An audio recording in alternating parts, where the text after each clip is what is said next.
ಬನ್ನಿ ಡಾಕ್ಟರ್ ಮೋಹನ್ ಜಾಧವ್ ಅವ್ರನ್ನ ನಮ್ಮ ಕಾರ್ಯಕ್ರಮಕ್ಕೆ ಸ್ವಾಗತ ಮಾಡೋಣ. ಡಾಕ್ಟ್ರೇ, ನಮ್ಮ ಮಾತು ಮಂಥನ ಕಾರ್ಯಕ್ರಮಕ್ಕೆ ತಮಗೆ ಸ್ವಾಗತ. ನಮಸ್ಕಾರ. ವೀಕ್ಷಕರೇ, ನಾನು ಆಗಲೇ ಹೇಳಿದಲ್ಲ, ಇವತ್ತು ಈ ಮಂಡಿ ನೋವು ಆಮೇಲೆ ಜಾಯಿಂಟ್ ಪೇನು ಇಂಥದ್ದೆಲ್ಲ ಹೆಚ್ಚು ಜಾಸ್ತಿ ಜನಗಳಲ್ಲಿ ಕಾಣ್ತಾ ಇರುವಂಥದ್ದು. ಆ ವಿಷಯದಲ್ಲಿ ನಮ್ಮ ಸರ್ಕಾರಿ KC ಜನರಲ್ ಆಸ್ಪತ್ರೆಯಲ್ಲಿ ಹಿರಿಯ ತಜ್ಞರಾಗಿ, ಮೂಳೆ ತಜ್ಞರಾಗಿ ಕಾರ್ಯನಿರ್ವಹಿಸ್ತಿರುವಂತಹ ಡಾಕ್ಟರ್ ಮೋಹನ್ ಜಾಧವ್ ಅವರು ಬಹಳ ಒಳ್ಳೆಯ ಕೆಲಸಗಳನ್ನು ಮಾಡ್ತಾ ಇದ್ದಾರೆ. ಹಾಗಾಗಿ ಅವರಿಂದ ಈ ಕೀಲ್ ನೋವೇನು, ಜಾಯಿಂಟ್ ಪೇನ್ ಅನ್ನೋದೇನು, ಇದು ಯಾಕೆ ಬರುತ್ತೆ, ಇದ್ರ ಬಗ್ಗೆಲ್ಲ ಹೆಚ್ಚಿನ ಮಾಹಿತಿಯನ್ನು ನಾವು ತಿಳ್ಕೊಳ್ಳೋ ಒಂದು ಪುಟ್ಟ ಪ್ರಯತ್ನವನ್ನು ಮಾಡೋಣ.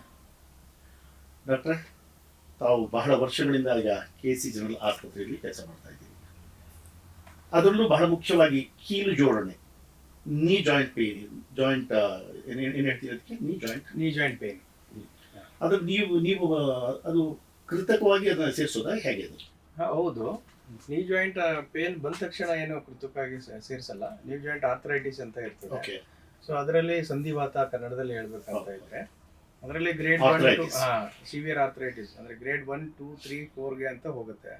ಗ್ರೇಡ್ 1, 2, 3ದಲ್ಲಿ ನಾವು ಶಸ್ತ್ರಚಿಕಿತ್ಸೆ ಮಾಡೋದಕ್ಕೆ ಹೋಗೋದಿಲ್ಲ. ಅದಕ್ಕೆ ಬರುವಂತ ಎಲ್ಲ modification, life style modifications, physiotherapy, regular ಎಕ್ಸಸೈಸ್ಗಳು ಅಥವಾ ಸ್ಮಾಲ್ ಡೋಸಸಲ್ಲಿ ಕೆಲವೊಂದು ಮಾತ್ರೆಗಳು ಕೊಟ್ಟು ನಾವು ಅವರನ್ನು ಚಿಕಿತ್ಸೆ ಕೊಡ್ತಾ ಇರ್ತೀವಿ. ಬಟ್ ಗ್ರೇಡ್ 4 ಅಂದರೆ ಸಿವಿಯರ್ ಆಸ್ಟಿಯೋ ಆರ್ಥರೈಟಿಸ್ ಆಫ್ ನೀ ಜಾಯಿಂಟ್ ಅಂತ ಹೇಳ್ತೀವಿ. ಆವಾಗ ಅಲ್ಲಿ ಏನಾಗುತ್ತೆ ಅಂದರೆ ಪ್ರತಿಯೊಂದು ಮೂಮೆಂಟು ನೋವು ಬರ್ತದೆ. ಅವರು ತಮ್ಮ ಯಾವುದೇ ರೋಗಿ ಸಿವಿಯರ್ ಆರ್ಥರೈಟಿಸ್ ಆದಾಗ ದೈನಂದಿನ ಕೆಲಸಗಳು ಮಾಡೋದಕ್ಕೂ ಅವರಿಗೆ ಕಷ್ಟ ಆಗ್ತದೆ. ನಡೆಯೋಕ್ಕೆ, ಕೂತ್ಕೊಳ್ಳೋದಕ್ಕೆ, ಅಥವಾ ಅವರು ವಾಶ್ರೂಮ್ ಹೋಗೋ ಆ್ಯಕ್ಟಿವಿಟೀಸ್ಗಳಾಗಲಿ ಅಥವಾ ಅವರು ಡ್ರೈವಿಂಗಲ್ಲಿ ಹೋಗೋದಕ್ಕಾಗಲಿ ಆ ಥರ ಕೆಲಸಗಳು ಮಾಡೋದಕ್ಕೆ ಅವರಿಗೆ ತೊಂದರೆ ಆಗ್ತದೆ. ಸೊ ಅವರು ಕಂಟಿನ್ಯೂಸ್ ನೋವು ಅನುಭವಿಸ್ತಾ ಇರ್ತಾರೆ. ಮಲಗಿದಲ್ಲೂ ನೋವಿರುತ್ತೆ ಅಥವಾ ಅವ್ರ ಕೆಲಸದಲ್ಲೂ ನೋವಿರುತ್ತೆ. ಸೊ ಆವಾಗ ಅವರಿಗೆ ನೋವು ತಾಳದೇ ಇದ್ದ ಸಂದರ್ಭದಲ್ಲಿ ನಮ್ಮ ಹತ್ರ ಬಂದಾಗ ಅವರನ್ನು ಕೆಲವೊಂದು ಚಿಕಿತ್ಸೆ ಇನ್ವೆಸ್ಟಿಗೇಷನ್ಸ್ಗೆ ಒಳಪಡಿಸಿ ಎಕ್ಸ್ರೇ ಆಗಲಿ ಅಥವಾ ರಕ್ತ ಪರೀಕ್ಷೆಗಳು ಅವೆಲ್ಲ ಚೆಕ್ ಮಾಡಿಸ್ಬಿಟ್ಟು ಎಕ್ಸ್ರೇದಲ್ಲಿ ತುಂಬ ಜಾಯಿಂಟ್ ಡ್ಯಾಮೇಜ್ ಆಗಿದ್ದ ಪಕ್ಷದಲ್ಲಿ ಅವರನ್ನು ತಿಳಿಸಿ ಆವಾಗ ಟೋಟಲ್ ನೀ ಜಾಯಿಂಟ್ ರಿಪ್ಲೇಸ್ಮೆಂಟ್ ಅಂತ ಆಪರೇಷನ್ ಮಾಡ್ತೀವಿ. ಸೊ ಅಲ್ಲಿಗೆ ಇದು ನೀ ಜಾಯಿಂಟ್ ರಿಪ್ಲೇಸ್ಮೆಂಟ್. ಹೌದು, ಟೋಟಲ್ ನೀ ಜಾಯಿಂಟ್ ರಿಪ್ಲೇಸ್ಮೆಂಟ್ ಅಂತ ಹೇಳ್ತೀವಿ. ಟೋಟಲ್ ಅಂದರೆ ಕಂಪ್ಲೀಟ್ ಜಾಯಿಂಟ್ ಅಂದರೆ ಅಪ್ಪರ್ ಪಾರ್ಟ್ ಅಂದರೆ ತೊಡೆ ಮೂಳೆ ಮತ್ತು ಕೆಳಗಡೆದು ಕಾಲು ಮೂಳೆ ಎರಡನ್ನ ಕಟ್ ಮಾಡಿ ಮಧ್ಯದಲ್ಲಿರುವ ಮಂಡಿಗೆ ಆ ಥರ ರಿಪ್ಲೇಸ್ಮೆಂಟ್ ಮಾಡ್ತೀವಿ. ಈಗ ಸಾಮಾನ್ಯವಾಗಿ ಏನಾಗುತ್ತೆ ಅಂತಂದ್ರೆ, ಈಗ ಖಾಸಗಿ ಹಾಸ್ಪಿಟಲ್, ಹೈಟೆಕ್ ಹಾಸ್ಪಿಟಲ್ಗಳು ಇಂಥದ್ರಲ್ಲಿ ಬಂದು ಈಗ ಇವತ್ತು ಸರ್ಕಾರಿ ಆಸ್ಪತ್ರೆಗಳಲ್ಲಿ ಈ ಥರದ ಒಂದು ಸೌಲಭ್ಯ ಇದೆಯಾ ಅನ್ನೋದೇ ಬಹಳ ಜನಗಳಿಗೆ ಗೊತ್ತಿಲ್ಲ ಅನ್ನೋದು. ಹೌದು, ಈಗ ನಮ್ಮಲ್ಲಿ ಕೂಡ ಈಗ ABARK ಯೋಜನೆ ಕರ್ನಾಟಕ ಸರ್ಕಾರದಿಂದ ಬಂದಾಗಿನಿಂದ ನಮ್ಮಲ್ಲಿ ಈ ಜಾಯಿಂಟ್ ರಿಪ್ಲೇಸ್ಮೆಂಟ್ ಸರ್ಜರಿಗೆ ಅವರು ಎನ್ಕರೇಜ್ ಮಾಡ್ತಾ ಇದ್ದಾರೆ. ಅದೇ ಥರ ರೋಗಿಗಳು ಕೂಡ ಬರ್ತಾ ಇದ್ದಾರೆ. ಮುಂಚೆ ಬರ್ತಾ ಇರಲಿಲ್ಲ. 3-4 ವರ್ಷ ಹಿಂದೆ ಈ ಆಪ್ರೇಷನ್ಗಳು ನಮ್ಮಲ್ಲಿ ಅಷ್ಟೊಂದು ಆಗ್ತಾ ಇರಲಿಲ್ಲ. ಸೊ ನಾವು ಈ ಸರ್ಜರಿಗಳು ಶುರು ಮಾಡೋದಾಗ್ಲಿಂದ ಪೇಷಂಟ್ಗಳು ಸುಮಾರು ಜನ ಬರ್ತಾರೆ. ಆಮೇಲೆ ನಮ್ಮಲ್ಲೂ ಎಲ್ಲ ಸೌಲಭ್ಯ ಇದೆ. ಆಮೇಲೆ ಸರ್ಕಾರ ವತಿಯಿಂದನೂ ಅದಕ್ಕೆ ತುಂಬ ಪ್ರೋತ್ಸಾಹ ಸಿಗ್ತಾ ಇರ್ತದೆ ನಮಗೆ. ಯಾವ ರೀತಿಯ ಪ್ರೋತ್ಸಾಹ ಸಿಗುತ್ತೆ? ಇವಾಗ ಇಂಪ್ಲಾಂಟ್ಸ್ಗಳು ಮೇನ್ಲಿ ಇದರಲ್ಲಿ ಬರುತ್ತೆ. ನಮಗೆ ಕಾಸ್ಟ್ ಪ್ರಾಬ್ಲಮ್ ಬರ್ತದೆ. ಅಂದರೆ ಈಗ ಜಾಯಿಂಟ್ ರಿಪ್ಲೇಸ್ಮೆಂಟ್ ಬೇಕಾಗಿರುವ ಇನ್ಸ್ಟ್ರುಮೆಂಟೇಷನ್ ಮತ್ತು ಇಂಪ್ಲಾಂಟ್ಸ್ಗಳು, ಆ ಇಂಪ್ಲಾಂಟ್ಸ್ಗಳು ಸರಬರಾಜು ಆಗಬೇಕಾಗಿರುತ್ತದೆ. ಅದು ನಮ್ಮ ಹತ್ರ ಇರಲ್ಲ. ಸೊ ಅದಕ್ಕೆ ಏನು ಮಾಡ್ತಾ ಇದ್ದಾರೆ ಇವಾಗ ಸರ್ಕಾರದವರು, ABARK ಯೋಜನೆಯಲ್ಲಿ ಒಂದು ಟೋಟಲ್ ಹಿಪ್ ಜಾಯಿಂಟ್ ರಿಪ್ಲೇಸ್ಮೆಂಟ್ಗೆ 1 ಲಕ್ಷ ರೂಪಾಯಿ ನಮಗೆ ಕೊಡ್ತಾ ಇರ್ತಾರೆ. ಆಮೇಲೆ ಟೋಟಲ್ ನೀ ಜಾಯಿಂಟ್ ರಿಪ್ಲೇಸ್ಮೆಂಟ್ಗೆ 65,000 ರೂಪಾಯಿ ದರ ನಿಗದಿ ಮಾಡಿ ಆ ದುಡ್ಡು ನಮ್ಮ ಆಸ್ಪತ್ರೆಗೆ ಕೊಡ್ತಾರೆ. ಸೊ ನಮ್ಮ ಆಸ್ಪತ್ರೆಯಲ್ಲಿ ನಮ್ಮ ವೈದ್ಯಕೀಯ ಅಧೀಕ್ಷಕರು ಆ ದುಡ್ಡನ್ನು ಯೂಸ್ ಮಾಡಿಕೊಂಡು ಬರುವಂಥ ರೋಗಿಗಳಿಗೆ ಅದನ್ನು ಫ್ರೀ ಆಗಿ ಇಂಪ್ಲಾಂಟ್ಸ್ಗಳು ಇವರೇ ತರಿಸ್ಕೊಂಡು ಅವರಿಗೆ ಆಪರೇಷನ್ ಮಾಡೋದಕ್ಕೆ ಅನುವು ಮಾಡಿಕೊಡ್ತಾ ಇದ್ದಾರೆ. ಇಲ್ಲಿ ನಾನು ಕೇಳಿದ ಮಟ್ಟಿಗೆ ಬಹಳಷ್ಟು ಜನ ಈ ಥರ ಇದೊಂದು ಬಹಳ ಕಾಂಪ್ಲಿಕೇಟೆಡ್ ಶಸ್ತ್ರಚಿಕಿತ್ಸೆ, ಹಾಗಾಗಿ ನಮಗೆ ಸರ್ಕಾರಿ ಆಸ್ಪತ್ರೆಗೆ ಅಥವಾ ಒಳ್ಳೆಯ ಒಂದು ಇದು ಸಿಗೋದಿಲ್ಲ ಅಂತ ಹೇಳಿಬಿಟ್ಟು ಖಾಸಗಿ ಆಸ್ಪತ್ರೆಗಳಿಗೆ ಹೋಗುವಂಥ ಪ್ರಯತ್ನ ಮಾಡ್ತಾರೆ ಅಲ್ಲೇ. ಬಟ್ ಅಲ್ಲಿ ಇಲ್ಲಿಗೆ ಕಂಪೇರ್ ಮಾಡಿದ್ರೆ ಅಲ್ಲಿ ಬಹಳ ಅದರ ಇದು ಬೆಲೆ ಜಾಸ್ತಿ ಇರುತ್ತೆ ಅಲ್ವಾ? ಆ್ಯಕ್ಚುಲಿ 4-5 ಲಕ್ಷ ಕಾಸ್ಟ್ ಎಫೆಕ್ಟಿವ್ ಅಂತ ಬಂದಾಗ ಈಗ ಕಾರ್ಪೊರೇಟ್ ಆಸ್ಪತ್ರೆಯಲ್ಲಿ ಒಂದು ಟೋಟಲ್ ಹಿಪ್ ಜಾಯಿಂಟ್ ರಿಪ್ಲೇಸ್ಮೆಂಟ್ ಮಾಡಬೇಕಾದ್ರೆ 3.5 to 5.5 ಲ್ಯಾಕ್ಸ್ ಆಗುತ್ತೆ. ಅದು ಪ್ರೈಮರಿ ರಿಪ್ಲೇಸ್ಮೆಂಟ್ಗೆ. ಅದೇ ರಿವಿಷನ್ ಏನಾದ್ರು ಬಂದರೆ more than 10 lakhs to 12 lakhs ಆಗುತ್ತೆ. ಅದೇ ಥರ ಟೋಟಲ್ ನೀ ಜಾಯಿಂಟ್ ರಿಪ್ಲೇಸ್ಮೆಂಟು ಖಾಸಗಿ ಆಸ್ಪತ್ರೆಯಲ್ಲಿ ಯಾವುದೇ ಸ್ಮಾಲ್ ನರ್ಸಿಂಗ್ ಹೋಮ್ ಹಿಡ್ಕೊಂಡ್ರು ಕೂಡ 2 ಲಕ್ಷದಿಂದ ಅದನ್ನು 3-4 ಲಕ್ಷದವರೆಗೆ ಚಾರ್ಜ್ ಮಾಡ್ತಾರೆ. ಆದರೆ ನಮ್ಮಲ್ಲಿ ಆ ಥರ ಯಾವುದು ಚಾರ್ಜಸ್ ಇರಲ್ಲ. ಬಟ್ ಏನು ಇರುತ್ತೆ ಅಂತಂದರೆ ಕೆಲವೊಬ್ಬರಿಗೆ ಈ ನಾವು ಸರ್ಜನ್ಸ್ ಅವೈಲೇಬಿಲಿಟಿ ಮೇನು. ಈಗ ಕೆಲವೊಂದು ಆಸ್ಪತ್ರೆಗಳು ಈಗ ಸರ್ಜನ್ಸ್ ಎಲ್ಲ ಮಾಡ್ತಾ ಇದ್ದಾರೆ ಸರ್ಕಾರಿ ಆಸ್ಪತ್ರೆಗಳಲ್ಲಿ, ಮುಂಚೆ ಥರ ಅಲ್ಲ. ಇವಾಗೆಲ್ಲ ತರಬೇತಿ ಕೊಡ್ತಾ ಇದ್ದಾರೆ ಸರ್ಕಾರದಿಂದ, ಅವರನ್ನು ಎನ್ಕರೇಜ್ ಮಾಡ್ತಾ ಇದ್ದಾರೆ. ಮತ್ತು ಪೇಷಂಟ್ಸ್ಗೆ ಅನುವು ಮಾಡ್ಕೊಳ್ಳೋಂಥ ಇಂಪ್ಲಾಂಟ್ಸ್ಗಳು ಕೊಡ್ತಾ ಇದ್ದಾರೆ. ಇವೆಲ್ಲ ಆಮೇಲೆ ನಮ್ಮಲ್ಲಿ ಆಪರೇಷನ್ ಥಿಯೇಟರ್ ತುಂಬ ಚೆನ್ನಾಗಿರೋದು KC ಜನರಲ್ ಆಸ್ಪತ್ರೆಯಲ್ಲಿ ಅದೊಂದು ಮಾತು ಬಹಳ ನಾನು ಇಂಪಾರ್ಟೆಂಟ್. ಅದೊಂದು ಮಾತು ನಾನು ಕೇಳಿದ್ದೇನೆ, ಈ ಆಪರೇಷನ್ ಮಾಡಬೇಕಾದ್ರೆ ಹೈಜೀನ್ ಬಹಳ ಮೇಂಟೈನ್ ಮಾಡಬೇಕು, ಹೌದು. ಇನ್ಫೆಕ್ಷನ್ಸ್ ಆಗಬಾರ್ದು. ಆ ರೀತಿಯ ಸೌಲಭ್ಯ ನಿಮ್ಮಲ್ಲಿ ಇದೆಯಾ? ನಮ್ಮಲ್ಲಿ ನಮ್ಮಲ್ಲಿ ಕಂಪ್ಲೀಟ್ ಮಾಡ್ಯುಲರ್ OT ಅಂತ ಬೇಕು. ಅದಕ್ಕೆ ಜನರಲಿ ಮಾಡ್ಯುಲರ್ OT ಇದ್ದಾಗಲೇ ಜಾಯಿಂಟ್ ರಿಪ್ಲೇಸ್ಮೆಂಟ್ ಮಾಡಬೇಕಂತ ಸರ್ಕಾರದ ರೂಲು ಇದೆ. ಸೊ ಆ ಥರ ನಮಗೆ KC ಜನರಲ್ ಆಸ್ಪತ್ರೆಯಲ್ಲಿ ಅದೇ ಥರ OT ಇದೆ, ಮಾಡ್ಯುಲರ್ OTನೇ ಇರೋದು. ಏನದು ಮಾಡ್ಯುಲರ್ OT ಅಂತ? ಮಾಡ್ಯುಲರ್ OT ಅಂದರೆ ಅದರಲ್ಲಿ ಪ್ರತಿಯೊಂದು ಯಾವುದೇ ಇನ್ಫೆಕ್ಷನ್ ಆಗೋಕ್ಕೆ ಯಾವುದೇ ಥರ ಚಾನ್ಸ್ ಇರಲ್ಲ. ಸೊ ಅಲ್ಲಿ ಆ ಥರ ವ್ಯವಸ್ಥೆ ಇರೋದು, ಅದಕ್ಕೆ ಒಂದು ಸಿಸ್ಟಮ್ ಇದೆ. ಸೊ ಆ ಮಾಡ್ಯುಲರ್ OT ವ್ಯವಸ್ಥೆ ನಮ್ಮಲ್ಲಿ ಸುಸಜ್ಜಿತವಾಗಿದೆ. ಸೊ ಹಂಗಾಗಿ ಅದರಿಂದ ಯಾವ ಇನ್ಫೆಕ್ಷನ್ ಆಗಲ್ಲ. ನಾವು ಮಾಡಿರೋ ನಮ್ಮ ವೀಕ್ಷಕರಿಗೆ ಹೇಳ್ಬೇಕು, ಆ ತರದ ಯಾವ ಭಯನೂ ಬೇಡ ಅಂತ ಹೇಳಿ. ನಾವು ಮಾಡಿರೋ ಇಷ್ಟು ಆಪರೇಷನ್ಗಳಲ್ಲಿ ಯಾರಿಗೂ ಇನ್ಫೆಕ್ಷನ್ ಆಗಿಲ್ಲ. ಮತ್ತೆ 99% ಎಲ್ಲರೂ ತುಂಬಾ ಚೆನ್ನಾಗಿದ್ದಾರೆ. ಈ ಒಂದು ಮಾತು ಕೇಳಿದ್ದೀನಿ, ಯಾಕಂದ್ರೆ ಈ ತರ ನೀ ಜಾಯಿಂಟ್ ಆಪರೇಷನ್ ಮಾಡಿದಾಗ ಹೆಚ್ಚು ಸಕ್ಸಸ್ ರೇಟ್ ಇರಲ್ಲ, ತುಂಬಾ ಜನ ಆದ್ಮೇಲೂ ಶಸ್ತ್ರಚಿಕಿತ್ಸೆ ಆದ್ಮೇಲೂ ಕೂಡ ಕುಂತ್ಕೊಂಡು ನಡೀತಾರೆ ಅನ್ನುವಂಥ ಮಾತು, ಅದೆಷ್ಟು ಸರಿ ಅದು? ಎಲ್ಲ ಇದು ಏನು ಅಂತ ಅಂದ್ರೆ, ಇವರು ಸಮಯದಲ್ಲಿ ಬರಬೇಕು ರೋಗಿಗಳು. ತುಂಬಾ ಈಗ ಸಿವಿಯರ್ ಆರ್ಥರೈಟಿಸ್ ಬಿಟ್ಟು ಅದನ್ನ ನೆಕ್ಸ್ಟ್ ಸ್ಟೇಜ್ ಅಲ್ಲಿ ಹೋದ್ರೆ ಡಿಫಾರ್ಮಿಟಿ ಅಂತ ಆಗತ್ತೆ. ಅಂದ್ರೆ ಕಾಲು ಸ್ಟ್ರೇಟ್ ಇರೋದು ಅದು ಸೊಟ್ಟ ಆಗತ್ತೆ. ದಟ್ ಇಸ್ ಕಾಲ್ಡ್ ಆಸ್ ನಮಗೆ ವ್ಯಾರಸ್ ಡಿಫಾರ್ಮಿಟಿ ಅಂತ ಹೇಳ್ತೀವಿ. ಸೊ ವ್ಯಾರಸ್ ಡಿಫಾರ್ಮಿಟಿ ಅದು ಸಿವಿಯರ್ ಆದಾಗ ಅದನ್ನ ಕರೆಕ್ಷನ್ ಎಷ್ಟು ಬೇಕೋ ಅಷ್ಟು ಮಾಡ್ತೀವಿ, ಸ್ಟ್ರೇಟ್ ಮಾಡಿಕೊಡ್ತೀವಿ.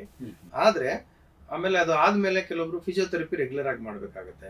ಆ ಫಿಸಿಯೋಥೆರಪಿ ಕೆಲವೊಬ್ರು ನಾವು ಹೇಳಿರೋ ಮಟ್ಟದಲ್ಲಿ ಮಾಡಿರೋದಿಲ್ಲ. ಅವ್ರಿಗೆ ಏನಾಗುತ್ತೆ, ಕೆಲವೊಬ್ಬರಿಗೆ ರೆಸಿಡ್ಯೂಯಲ್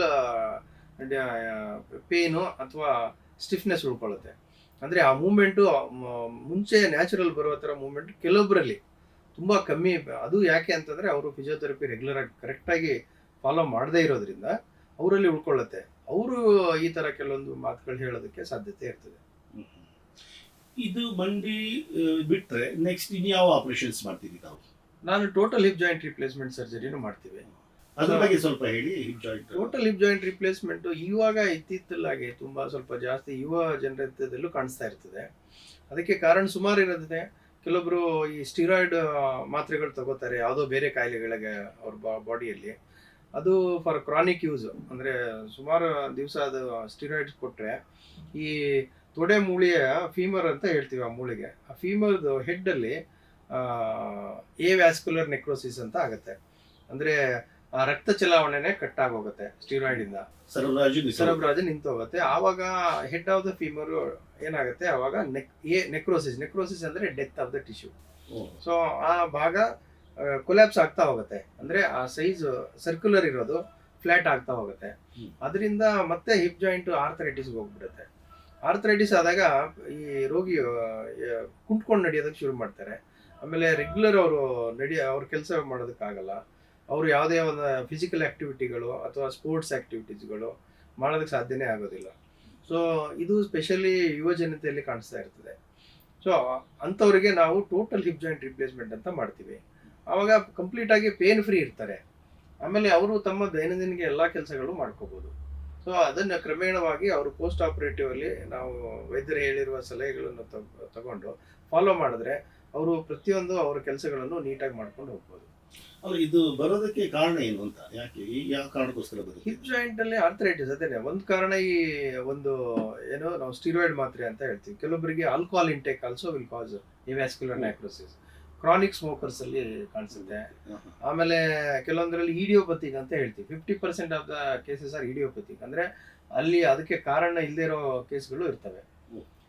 ಕಾರಣ ಏನು ಗೊತ್ತಾಗಲ್ಲ, ಆ ತರ ಇಡಿಯೋಪತಿಕ್ ಕೇಸಸ್. ಆಮೇಲೆ ಕೆಲವೊಂದರಲ್ಲಿ ಫ್ರಾಕ್ಚರ್ ಆಗಿರ್ತವೆ, ಹಿಪ್ ಫ್ರಾಕ್ಚರ್ಸ್. ಅಂದ್ರೆ ಈಗ neck of the femur fracture ಅಂತ ಹೇಳ್ತೀವಿ. ಆ ಫ್ರಾಕ್ಚರ್ ಆದಾಗ ಸುಮಾರು more than 50% patients A vascular necrosis ಹೋಗ್ತಾರೆ. ಸೊ ಫ್ರಾಕ್ಚರ್ ಆಗಿರೋದ್ರಿಂದನೇ ಬ್ಲಡ್ ಸರ್ಕ್ಯುಲೇಷನ್ ಕಡಿತಾ ಆಗುತ್ತೆ. ಸೊ ಅದರಿಂದನೂ ವ್ಯಾಸ್ಕ್ಯುಲರ್ ನೆಕ್ರೋಸಿಸ್ ಆಗುತ್ತೆ. ಬಹುಶಃ ಇದು ಈ ತರದ ಒಂದು ಕೇಸಸ್ ನಾವು ವಯಸ್ಸಾದವರಲ್ಲಿ ಹೆಚ್ಚು ಕಾಣ್ತೀವಲ್ಲ, ಇಲ್ಲೋ ಹಾಸಿಗೆಯಿಂದ ಹೇಳುವಾಗ ಬಿದ್ದುಬಿಟ್ರು, ಆಮೇಲೆ ಹಿಪ್ ಜಾಯಿಂಟ್ ಪ್ರಾಬ್ಲಮ್ ಆಯ್ತು. ಹೌದು, ಈ ಹಿಪ್ ಜಾಯಿಂಟ್ ಈ neck of the femur fractures mostly ಕಾಣಿಸ್ಕೊಳ್ಳೋದು ಮೋರ್ ದೆನ್ 60 ಏಜ್ ಇದ್ದಂತ ಜನರಲ್ಲಿ ಕಾಣಿಸ್ಕೊಳ್ತದೆ. ಸೊ ಅವರಲ್ಲಿ ಪ್ರೈಮರಿಲಿ ನಾವು ಫಿಕ್ಸೇಷನ್ ಅಂತ ಮಾಡ್ತೀವಿ. ಆ ಇರೋದನ್ನ ನ್ಯಾಚುರಲ್ ಬೋನ್ ಕೊಡೋದಕ್ಕೆ ಟ್ರೈ ಮಾಡಿ ಅದನ್ನ ಫ್ರಾಕ್ಚರ್ ಅನ್ನ ಫಿಕ್ಸ್ ಮಾಡ್ತೀವಿ ಇಂಪ್ಲಾಂಟ್ಸ್ ಯೂಸ್ ಮಾಡಿಬಿಟ್ಟು. ಅದು ಮೋರ್ ದೆನ್ 50% ಚೆನ್ನಾಗಿ ಆಗ್ತಾರೆ. ಬಟ್ ಕೆಲವೊಬ್ಬರಲ್ಲಿ ಆ ರಕ್ತದ ಚಲಾವಣೆ ಕಟ್ಟಾಗಿ ಅಥವಾ ಅವರು ಲೇಟಾಗಿ ನಮ್ಮ ಹತ್ರ ಫ್ರಾಕ್ಚರ್ ಆದಾಗ ಲೇಟಾಗಿ ಬಂದು ಚಿಕಿತ್ಸೆ ತಗೊಂಡಿದ್ದ ಸಂದರ್ಭದಲ್ಲಿ ಅವರು ವ್ಯಾಸ್ಕ್ಯುಲರ್ ನೆಕ್ರೋಸಿಸ್ಗೆ ಹೋಗ್ತಾರೆ. ಸೊ ಅವರನ್ನು ನಾವು ಟೋಟಲ್ ಹಿಪ್ ಜಾಯಿಂಟ್ ರಿಪ್ಲೇಸ್ಮೆಂಟ್ ಶಸ್ತ್ರಚಿಕಿತ್ಸೆಗೆ ಒಳಪಡಿಸ್ತೀವಿ. ಅದರ ಒಂದು ಕಾಸ್ಟ್ ಎಷ್ಟಾಗುತ್ತೆ? ಟೋಟಲ್ ಹಿಪ್ ಜಾಯಿಂಟ್ ರಿಪ್ಲೇಸ್ಮೆಂಟ್ ನಮ್ಮಲ್ಲಿ 1 ಲಕ್ಷ ರೂಪಾಯಿ ಆಗುತ್ತೆ. ಅದು ಗೌರ್ಮೆಂಟಲ್ಲೇ ಕೊಡ್ತಾರೆ. ಗೌರ್ಮೆಂಟ್ ಅಂದ್ರೆ ಪೇಷಂಟ್ ಏನು ಕೊಡೋದಿಲ್ಲ. ಸೊ ಗೌರ್ಮೆಂಟೇ ಅದನ್ನ ಕಂಪ್ಲೀಟ್ ಆಗಿ ಅಂದ್ರೆ ಸರ್ಕಾರನೇ ಕೊಡುತ್ತೆ. ಅಂದ್ರೆ ಇದು BPL ಕಾರ್ಡ್ ಹೋಲ್ಡರ್ಗೆ, ಇದು BPL ಕಾರ್ಡ್ ಹೋಲ್ಡರ್ಗೆ ಮಾತ್ರ ಇದು ಕಂಪ್ಲೀಟ್ ಫ್ರೀ. ಈ APL ಕಾರ್ಡ್ ಹೋಲ್ಡರ್ ಅಥವಾ BPL ಕಾರ್ಡ್ ಇರದೇ ಇರೋ ಜನರಿಗೆ ಅವರು 70% ಆಫ್ ದ ಕಾಸ್ಟ್ ಅವರೇ ತುಂಬಿಕೊಳ್ಬೇಕಾಗುತ್ತೆ. ಮಿಕ್ಕಿದ 30% ಕಾಸ್ಟ್ ಗೌರ್ಮೆಂಟ್ ತುಂಬುತ್ತೆ. ಅಂದ್ರೆ ಎಷ್ಟು ಬರುತ್ತೆ ಅದು? ಅದೇ ಅರೌಂಡ್ ಈಗ 1 ಲಕ್ಷ ಅಂತ ಬಂದಾಗ 70,000 ಬೇಕಾಗುತ್ತೆ.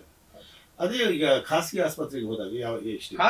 ಖಾಸಗಿ ಆಸ್ಪತ್ರೆಯಲ್ಲಿ ಹೋದಾಗ ಟೋಟಲ್ ಹಿಪ್ ಜಾಯಿಂಟ್ ರಿಪ್ಲೇಸ್ಮೆಂಟ್ಗೆನೆ 3.5 ಇಂದ 5.5 ಲಕ್ಷ ರೂಪಾಯಿ ಆಗುತ್ತೆ. ಅದು ಪ್ರೈಮರಿ ರಿಪ್ಲೇಸ್ಮೆಂಟ್. ಅಷ್ಟೊಂದು ಡಿಫ್ರೆನ್ಸ್ ಇದೆ. ಸೊ ನಮ್ಮ ಜನಗಳು ಇದನ್ನೆಲ್ಲ ಬಳಸ್ಕೋಬೇಕಾಗುತ್ತೆ ಅಂತ ಅನ್ಸಲ್ವಾ ನಿಮಗೆ? ಅದೇ ನಮ್ಮ ಆಸ್ಪತ್ರೆಗೆ ನಾವು ಏನಂದ್ರೆ ನಮ್ಮಲ್ಲಿ ಈ ರೋಗಿಗಳು ಜಾಸ್ತಿ ಹೆಚ್ಚಿಗೆ ಬರೋದ್ರಿಂದ ಆಮೇಲೆ ನಮಗೂ ಈ ಅಡ್ವರ್ಟೈಸ್ ಮಾಡೋದಕ್ಕೆ ಕಷ್ಟ ನಾವು. ಸೊ ನಾವು ಬಂದು ನಮ್ಮ ಪೇಷಂಟ್ಗಳೇ ಇನ್ನೊಂದು ಪೇಷಂಟ್ಗೆ ಕಳಿಸ್ಬೇಕು, ಆ ತರ ವ್ಯವಸ್ಥೆ ಇದೆ. ಆಮೇಲೆ ಸರ್ಕಾರದಿಂದನೂ ಇವಾಗ ಪ್ರಮೋಟ್ ಮಾಡ್ತಾ ಇದ್ದಾರೆ. ಜಾಯಿಂಟ್ ರಿಪ್ಲೇಸ್ಮೆಂಟ್ಗೆ ಒಂದು ಕಮಿಟಿ ಸ್ಟೇಟ್ ಲೆವೆಲ್ ಅಲ್ಲೇ ಕಮಿಟಿ ಮಾಡಿದ್ದಾರೆ. ಆದಷ್ಟು ಖಾಸಗಿಗೆ ಹೋಗದೆ ಇರೋ ತರ BPL ಕಾರ್ಡ್ ಇರೋರಿಗೆ ಅಥವಾ ಬೇರೆಯವ್ರಿಗೆಲ್ಲ ಈ ಖಾಸಗಿ ಆಸ್ಪತ್ರೆಗೆ ಹೋಗದೆ ಇರೋ ತರ ಅವರು ಒಂದು ಕಮಿಟಿ ಮಾಡಿ ಅಲ್ಲಿ ಸ್ಕ್ರೂಟಿನಿ ಮಾಡಿ ಯಾರಿಗೆ ಆಪರೇಷನ್ ಬೇಕು ಬೇಡ ಅನ್ನೋದು ಒಂದು ಕಮಿಟಿ ತೀರ್ಮಾನ ಮಾಡಿ ಅವರು ಈ ಸರ್ಕಾರದಿಂದ ಈ ತರ ಕ್ರಮಗಳು ಮಾಡ್ತಾ ಇದ್ದಾರೆ ಇವಾಗೆಲ್ಲ. ಸಾಮಾನ್ಯವಾಗಿ ಏನಾಗುತ್ತೆ, ಪಾಪ ಬಡವರು ಕೂಡ ಸಾಲ ಮಾಡಿಕೊಂಡು ಖಾಸಗಿ ಆಸ್ಪತ್ರೆಗೆ ಹೋಗಿ ಅಲ್ಲಿ ಶಸ್ತ್ರಚಿಕಿತ್ಸೆ ಮಾಡಿಸ್ಕೊಂಡು ಬಂದು ಆಮೇಲೆ ಸಾಲದ ಹೊರೆ ಹೊತ್ಕೊಂಡು ಅವ್ರ ಬದುಕಿ ಒಂಥರ ಇದಾಗ್ಬಿಟ್ಟಿರುತ್ತೆ ಅಲ್ವಾ? ಅಲ್ಲ, ಇಂಥವ್ರು ಈಗ ಅವ್ರಿಗೆ ತುಂಬಾ ಕಷ್ಟ ಇರೋರು ಅಥವಾ ಈ ಮಧ್ಯಮ ವರ್ಗದವರು ಆಗಲಿ ನಮ್ಮ ಆಸ್ಪತ್ರೆಯನ್ನ ಅವರು ಸದುಪಯೋಗ ಪಡಿಸ್ಕೋಬೇಕು ಅಂತ ನಾವು ಕೇಳ್ಕೊಳ್ಬೋದು. ಯಾಕೆಂದ್ರೆ ಇಲ್ಲಿ ಎಲ್ಲ ವ್ಯವಸ್ಥೆ ಇದೆ. ಪೇಷಂಟ್ ಬಂದ್ರೆ ಅವ್ರಿಗೆ ಅಂದ್ರೆ ನಾವು ಒಂದೇ ಆಪರೇಷನ್ ಥಿಯೇಟರ್ ಇರೋದ್ರಿಂದ ನಾವು ಇದು ಎಮರ್ಜೆನ್ಸಿ ಆಪರೇಷನ್ ಅಲ್ಲ. Joint replacement is elective surgery ಅಂತ ಹೇಳ್ತೀವಿ. ಆದ್ರೆ ಅದಕ್ಕೆ ನಾವು ವೇಟ್ ಮಾಡಿ ಮಾಡ್ಕೋಬಹುದು. ಅಂದ್ರೆ ನಮ್ಮಲ್ಲಿ ಒಂದಾದ್ಮೇಲೆ ಒಂದು ಅವರಿಗೆ ಕ್ಯೂ ಅಲ್ಲಿ ಟೈಮ್ ಡೇಟ್ ಕೊಡ್ತೀವಿ. ಅವ್ರಿಗೆ ಇನ್ವೆಸ್ಟಿಗೇಷನ್ ಮಾಡ್ತೀವಿ. ಅಥವಾ ಅವರು BP, ಶುಗರ್ ಅಥವಾ ಏನಾದ್ರು ಥೈರಾಯ್ಡ್ ಇಶ್ಯೂ ಅಥವಾ ಹಾರ್ಟ್ ಕಾಯಿಲೆಗಳು ಏನಾದ್ರು ಇದ್ರೆ ಅದನ್ನು ಪ್ರಥಮವಾಗಿ ಚಿಕಿತ್ಸೆ ಕೊಟ್ಟು, ಅಥವಾ ರಕ್ತ ಏನಾದರೂ ಕಡಿಮೆ ಇದ್ದಲ್ಲಿ ಅದು ರಕ್ತವನ್ನು ಸೇರಿಸಿ ಇವೆಲ್ಲ ನಾವು ಕರೆಕ್ಷನ್ ಮಾಡಿ ನಾವು ಅವರನ್ನು ರೆಡಿ ಮಾಡ್ತೀವಿ. ಒಂದ್ಸಲ ಪೇಷಂಟ್ ಫಿಟ್ ಆದಮೇಲೆ ಅವರಿಗೆ ಒಂದು ಡೇಟ್ ಕೊಟ್ಟು ಯಾರು ಅಂದರೆ first come first serve basis, ಅಂದರೆ ಯಾರು ಪ್ರಥಮವಾಗಿ ಬರ್ತಾರೆ ಅವರನ್ನು ಮಾಡಿ ನೆಕ್ಸ್ಟ್ ಇದೇ ಥರ ಕ್ರಮೇಣವಾಗಿ ಕ್ಯೂ ಅಲ್ಲಿ ಮಾಡ್ತಾ ಇರ್ತೀವಿ. ಈವರೆಗೆ ಒಂದು ಎಷ್ಟು ಈ ಥರದ ಹಿಪ್ ಜಾಯಿಂಟ್ ಆಪರೇಷನ್ಸ್ ಮಾಡಿದ್ದೀವಿ? ನಾನು ಹಿಪ್ ಜಾಯಿಂಟ್ ಮತ್ತು ನೀ ಜಾಯಿಂಟ್ ರಿಪ್ಲೇಸ್ಮೆಂಟ್ ಸೇರಿ ಒಂದು ಮೋರ್ ದೆನ್ 100-200 ಮಾಡಿದ್ದೀವಿ. ನಮ್ಮ ಆಸ್ಪತ್ರೆಯಲ್ಲಿ ಮಾಡಿರ್ತೀವಿ. ಆಮೇಲೆ ಹೆಮಿ ಜಾಯಿಂಟ್ ರಿಪ್ಲೇಸ್ಮೆಂಟ್ ಅಂತ ಮಾಡ್ತೀವಿ. ಈ ಫ್ರಾಕ್ಚರ್ ಆಫ್ ದ ನೆಕ್ ಅಲ್ಲಿ ಆಫ್ ದ ಫೀಮರ್ ಆದಾಗ ಅದರಲ್ಲಿ ನಾವು ಅರ್ಧ ರಿಪ್ಲೇಸ್ಮೆಂಟ್ ಅಂದ್ರೆ ಎಸ್ಟಾಬ್ಯುಲಮ್ ಪಾರ್ಟ್ ಅಂದ್ರೆ ಹಿಪ್ ಪಾರ್ಟ್ ರಿಪ್ಲೇಸ್ ಮಾಡಲ್ಲ, ಕೆಳಗಡೆ ಫೀಮೇರ್ ಪಾರ್ಟ್ ರಿಪ್ಲೇಸ್ ಮಾಡ್ತೀವಿ. ಅದೆಲ್ಲ ಮೋರ್ ದೆನ್ 1,000 ಮೇಲೆ ಮಾಡಿರ್ತೀವಿ ಸರ್ಜರಿ. ಅದು ಏನಕ್ಕೆ ಬರುತ್ತೆ? ಯಾವ ಕಾರಣ? ಅದು ಬಿಕಾಸ್ ಅವ್ರು ಫ್ರಾಕ್ಚರ್ ಆಗಿರ್ತಾರೆ, ಬಿದ್ದುಬಿಟ್ಟು ಆ ಮೂಳೆ ಮುರಿದಿರುತ್ತೆ. ಅದರಲ್ಲಿ ಏನಾಗುತ್ತೆ, ನಾವು ಅದನ್ನ ರಿಪ್ಲೇಸ್ ಮಾಡಲೇಬೇಕಾಗುತ್ತೆ. ಇವಾಗ 65-70 ವರ್ಷ ಆಗಿರ್ತದೆ, ಅವರಲ್ಲಿ ನಾವು ಅದನ್ನ ರೀಪ್ಲೇಸ್ಮೆಂಟ್ ಮಾಡಲೇಬೇಕಾಗುತ್ತೆ. ಸೊ ಆವಾಗ ನಾವು ಎಸ್ಟಾಬ್ಯುಲಮ್ ರಿಪ್ಲೇಸ್ ಮಾಡಲ್ಲ, ಅರ್ಧ part of the hip will be replaced. So that is called as hip joint, hemi joint replacement. ಈಗ ಎಷ್ಟೋ ಸಲ ಸುಮಾರು 80 ವರ್ಷ ಆಗಿರುತ್ತೆ, 85 ವರ್ಷ ಆಗಿರುತ್ತೆ, ಹಾಸಿಗೆ ಇವಾಗ ಬಿದ್ದು ಹೋಗ್ತಾರೆ ಪಾಪ. ಸೊ ಅಂತ ಟೈಮಲ್ಲಿ ಇವ್ರಿಗೆ ಏಜ್ ಜಾಸ್ತಿ ಆಗಿದೆ, ಆಪರೇಷನ್ ಬೇಡ ಅಂತ ಹೇಳ್ತಾರಲ್ಲ, ಅದು ಯಾಕೆ? ಇಲ್ಲ, ಅದಕ್ಕೆ ಆಪರೇಷನ್ ಬೇಕೇ ಬೇಕು, ಎಸ್ಪೆಷಲಿ ಆ ಏಜ್ ಅಲ್ಲಿ. ಯಾಕೆಂದ್ರೆ ಅವರು ಆಪರೇಷನ್ ಮಾಡಲಿಲ್ಲ ಅಂತಂದ್ರೆ ಅವರು ಬೆಡ್ ರಿಡನ್ ಆಗ್ಬಿಡ್ತಾರೆ. ಬೆಡ್ ರಿಡನ್ ಆದಾಗ ಅವರು ರೊಟೀನ್ ಕೆಲಸನೂ ಮಾಡೋದಕ್ಕಾಗಲ್ಲ, ವಾಶ್ರೂಮ್ ಆಕ್ಟಿವಿಟೀಸು, ಅವರು ಡಿಪೆಂಡೆಂಟ್ ಆಗಿಬಿಡ್ತಾರೆ. ಆಮೇಲೆ ಅದರಿಂದ ಸುಮಾರು ಕಾಂಪ್ಲಿಕೇಶನ್ಸ್ ಬರ್ತವೆ. ಅಂದರೆ ರಕ್ತ ಚಲಾವಣೆ ಆಗದೇ ಇರೋದ್ರಿಂದ ಬಾಡಿಯಲ್ಲಿ ರಕ್ತ ಹೆಪ್ಪುಗಟ್ಟುವಿಕೆ ಶುರು ಆಗ್ತದೆ. ಅಥವಾ ಅದಕ್ಕೆಲ್ಲ ನಾವು DVT ಅಂತ ಹೇಳ್ತೀವಿ, ಡೀಪ್ ವೇನ್ ಥ್ರಾಂಬೋಸಿಸ್ ಅಂತ. ಯಾಕೆಂದರೆ ಅವ್ರು ಒಂದೇ ಕಡೆ ಮಲಗಿ ಅವರು ಮೂವ್ಮೆಂಟ್ ಇಲ್ಲದೆ ಇದ್ದಾಗ ಬಾಡಿಯಲ್ಲಿ ಬ್ಲಡ್ ಸ್ಟ್ಯಾಸಿಸ್ ಆಗಿಬಿಟ್ಟು ಬ್ಲಡ್ ಕ್ಲಾಟ್ ಆಗುತ್ತೆ. ಸೊ ಅದರಿಂದ ಕಾಂಪ್ಲಿಕೇಶನ್ ಏನು ಅಂತಂದರೆ ಆ ಬ್ಲಡ್ ಕ್ಲಾಟು ನಮ್ಮ ಹಾರ್ಟಲ್ಲಿ ಬಂದು ಲಂಗ್ಸಲ್ಲಿ ಬಂದಾಗ ಪಲ್ಮರಿ ಎಂಬಾಲಿಸಮ್ ಅಂತ ಆಗುತ್ತೆ. ಅದರಿಂದ ಸಡನ್ ಹಾರ್ಟ್ ಅಟ್ಯಾಕ್ ಎಲ್ಲ ಆಗ್ತದೆ. ಅದು ಒಂದು. ಎರಡನೇದು ಅವರು ಕ್ರಾನಿಕ್ ಇಲ್ನೆಸ್, ಅಂದರೆ ಕ್ರಾನಿಕ್ ಮನೆಯಲ್ಲೇ ಮಲಗಿದ್ರೋದ್ರಿಂದ ಬೆಡ್ ಸೋರ್ಸ್ ಎಲ್ಲ ಆಗೋಗುತ್ತೆ, ಬಾಡಿಲೆಲ್ಲ ಬೆಡ್ ಸೋರ್ಸ್ ಆಗುತ್ತೆ. ಅವೆಲ್ಲ 1ರಿಂದ ಗ್ರೇಡ್ 1, 2, 3, 4 ಹೋದಾಗ ಮತ್ತೆ ತಿರ್ಗಾ ಅದೇ ದೊಡ್ಡ ರೋಗ ಆಗುತ್ತೆ. ಸೊ ಇರೋ ಫ್ರ್ಯಾಕ್ಚರನ್ನು ರೆಡಿ ಮಾಡ್ಕೊಳ್ಳೋದೇ ಭಾಳ ಸಿಂಪಲ್ ಮತ್ತು ಈಸಿ. ಇವಾಗೆಲ್ಲ ನಾವು ಆಲ್ಮೋಸ್ಟ್ ಎಲ್ಲ ಒಳ್ಳೆ ಆಸ್ಪತ್ರೆಗಳಲ್ಲಿ, ಜಿಲ್ಲಾ ಮಟ್ಟದ ಆಸ್ಪತ್ರೆಗಳಲ್ಲಿ, ಎಲ್ಲ ಗೌರ್ಮೆಂಟ್ ಹಾಸ್ಪಿಟಲ್ಗಳಲ್ಲಿ ಈ ಆಪ್ರೇಷನ್ ಮಾಡೇ ಮಾಡ್ತಾರೆ. ನಮ್ಮ ಹಾಸ್ಪಿಟಲಲ್ಲಂತೂ ನಾವು ಎಲ್ಲ ಆಪ್ರೇಷನ್ಗಳು ಮಾಡಿಕೊಡ್ತೀವಿ.